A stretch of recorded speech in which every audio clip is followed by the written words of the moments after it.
Tim, talk about the plethora of point guards right now in the NBA that have just versatile games offensively and defensively. Kind of reminds us of what was going on in the early '90s. Talk about what you take about those guys.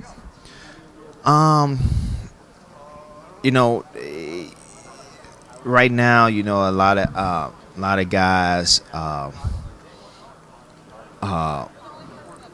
still love the game.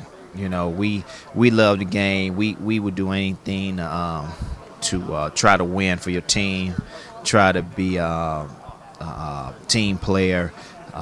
It was all about the team. It was all about the team. You know, now guys are, and that's the way it is now. It's all about media attention. You know, and that's the way it is now. I guess if we had to go through the same route they going through, we would have been in media attention too. You know, trying to hype ourselves up, but that's the way we didn't grow up. We just wanted to just go out there and play and just have fun playing with one another and do what we could do.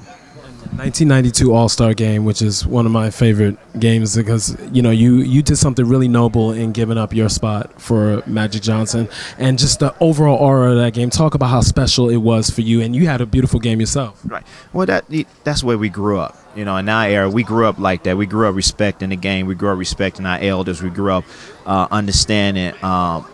If somebody couldn't do what he wanted to do because of an illness or whatever happened, you try to help them out, make it easier for them to cope with it, or whatever you want to do. I just thought he went out. He didn't go out the way that he should have went out. Like a Michael Jordan or like a Kareem Abdul-Jabbar having your final season. We know that's your final season. Look, have parades and all this and all that. So my thing was here. You deserve to be in the All-Star game, because if you was playing, they would have voted you as a starter anyway. So take my starting position, go out here and play, and ironically, he got the MVP and did what he's supposed to do. But he just went out on not in the way you're supposed to go out. Someone talked about the versatility of the systems that you were in. Run and gun with Golden State, grind it out with the Miami Heat. So talk about what can you share with the young players about learning how to be able to adapt in different situations and excel and be able to have that flexibility. I grew up in an era where you have to do that. You had to adapt. It was no other way. If you wanted to fit in, you had to adapt. I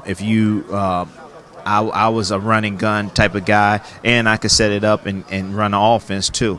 You just had to make guys understand that, and that's what I did. I knew in a half-court situation, I get you in the game. I could make sure that we run the half-court. I make sure everybody know where they was at, and if we need to run up tempo, I could do that too. Get up and down. Let's have some fun. Let's run and gun.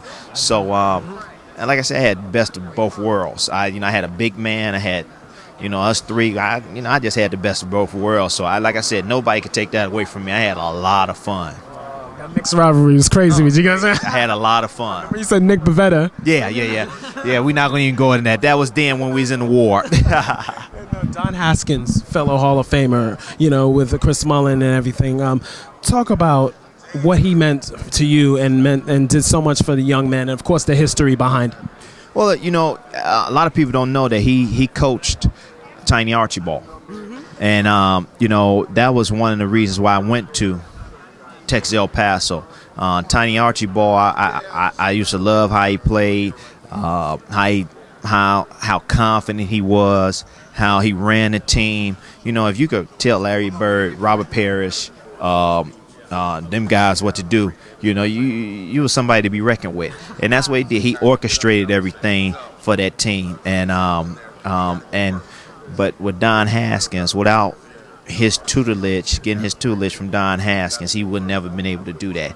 And he told me he learned a lot from Haskins. Haskins settled him down, made him a half-court ball player, but let him run and gun a little bit, but made him understand that you have to run a team, you got to get everybody involved, and you had you had to have confidence in your teammates too. And that's what Don Haskins taught me, you know, how to run an offense, how to get people better, how to make people better. And that's what it was all about.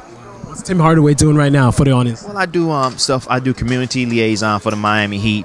I go around talking to kids, mentoring kids. I have my own foundation in Miami, mentoring kids, trying to get them to respect themselves, respect the elders, go to school, get your education, and I, you know, my son, he goes to the University of Michigan, 6'5". You know, I'm watching him play basketball and having fun watching him. Potential first-round pick. No, well, we'll see. You know what? We'll see. We'll see. We'll see. We'll see. All right. Pleasure, sir. Thank you. All right. Thank you.